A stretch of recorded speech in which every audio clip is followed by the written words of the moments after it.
Economista. Perfecto, licenciado. La gloriosa fue guayaquileña por el doctor José Luis Ortiz. La denominada Revolución del 28 de mayo de 1944, la gloriosa, se dio como insurrección popular en Guayaquil. Aquí fue derrotado el sostén del poder del gobierno de Carlos Arroyo del Río, el cuerpo de carabineros.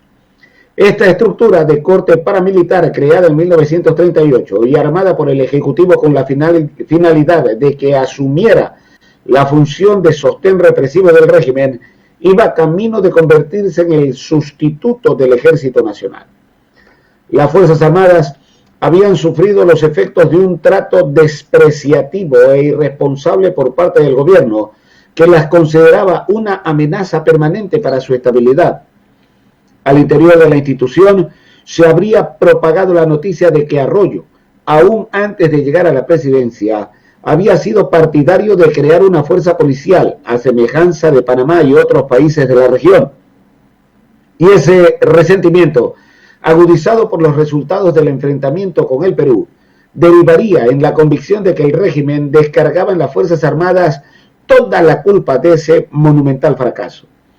Esta habría sido la razón para que el 28 de mayo de 1942 se produjera una asonada militar popular en Quito que, liderada por el teniente Leonidas Plaza Lazo y partiendo de las instalaciones de la Universidad Central, llegó con estudiantes universitarios y personal de tropa hasta el mismo Palacio de Carondelet, con el resultado de 2 carabineros muertos.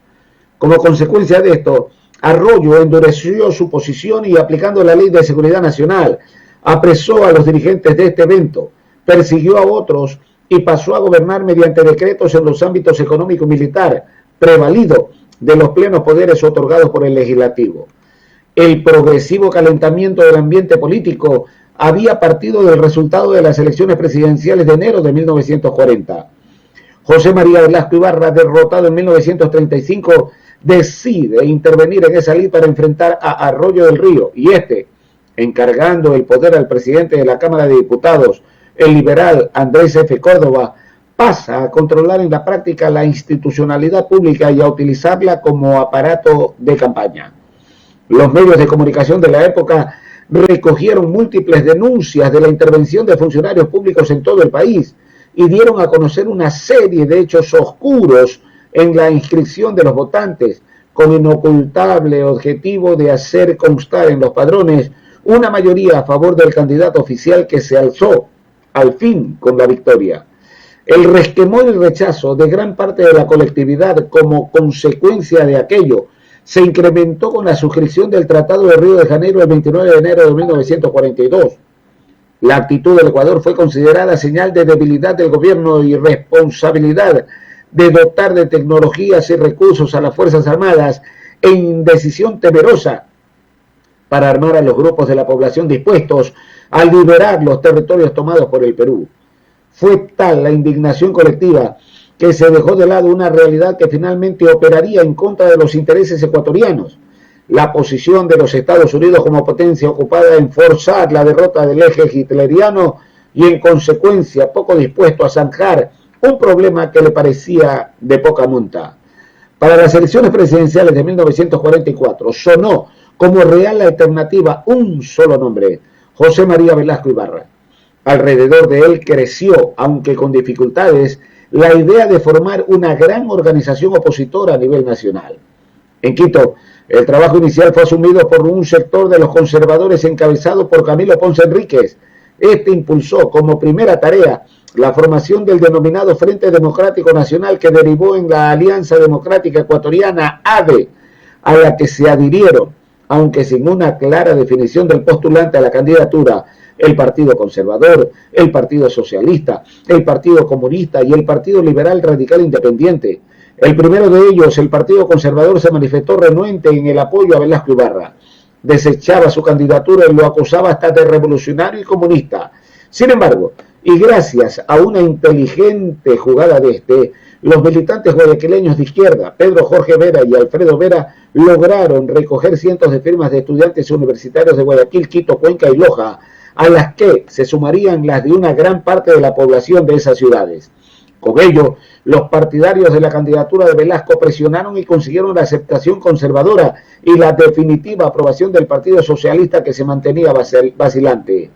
Mientras esto ocurría en la capital, en Guayaquil se desarrollaba un trabajo organizativo entre la oficialidad joven del ejército, encabezada por el capitán Sergio Enrique Girón, y los integrantes de ADE, dirigido por el liberal contestatario Francisco Ariza Galuque, el comunista Pedro Saad, el dirigente sindical socialista José Ignacio Guzmán y varias personalidades. La idea de un desenlace violento se había fortalecido a partir del temor de que el régimen acudiera a un fraude en contra de Velasco. Por ello, los preparativos avanzaron a fin de que cuando llegara el momento intervinieran los integrantes del batallón Carchi, el batallón de ingeniero Chimborazo, la artillería y los conscriptos del grupo Villamil, asentados en Guayaquil, y los civiles de los grupos de choque bajo la responsabilidad directa del sindicalista Simón Zambrano.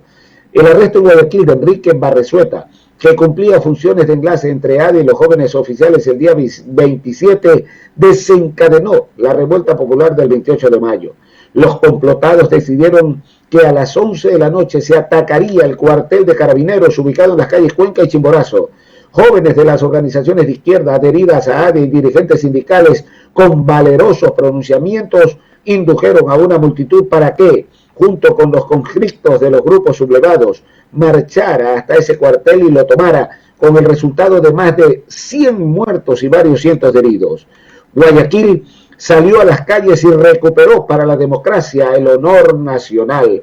La junta que se constituyó en la ciudad mantuvo siempre en alto los objetivos básicos del pronunciamiento ciudadano, la unidad nacional y la reconstrucción democrática. Aquí se pensaba que, con la presencia de un núcleo representativo de los movilizados, se podría ejecutar un plan de gobierno bajo el liderazgo de Velasco, pero con una activa intervención popular.